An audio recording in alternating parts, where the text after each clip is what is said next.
بھی اپنے ناظرین کو ایک اور آگاہ کریں گے۔ سائفر اپیلیں بانی پی جے اور شاہ محمود قریشی کی سزا کے خلاف اپیلوں پر سماعت ہوئی ہے اور چیف جسٹس اور جسٹس میاں گل حسن اورنگزیب سماعت کر رہے ہیں۔ عالی جے اس حوالے سے بھی آگاہ کیجیے گا۔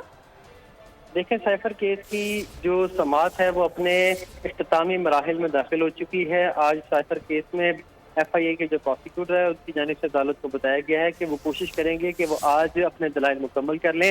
اس سے قبل بانی چیئرمین پی ٹی آئی کے وکیل بیرسٹر سلمان صفدر کی جانب سے اپنے دلائل مکمل کر لیے گئے تھے۔ تو آج جو ڈیجیٹل ایویڈنس ہے اور جو تقاریر مختلف ٹی وی چینلز پر نشر ہوئی تھی سائفر کیس کے حوالے سے، اس کا ریکارڈ عدالت کے روبرو پیش کیا جائے گا اور آج پروسیکیوٹر کی جانب سے دلائل مکمل کرنے پر فیصلہ محفوظ بھی ہو سکتا ہے اور اس کے اوپر بیرسٹر سلمان صفدر جواب بھی جمع کرا سکتے ہیں۔ اس وقت سماعت جاری ہے۔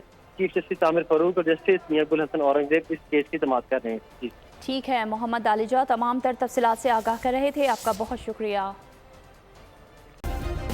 سبسکرائب کریں اور بیل دبائیں تاکہ کوئی خبر رہ نہ جائے۔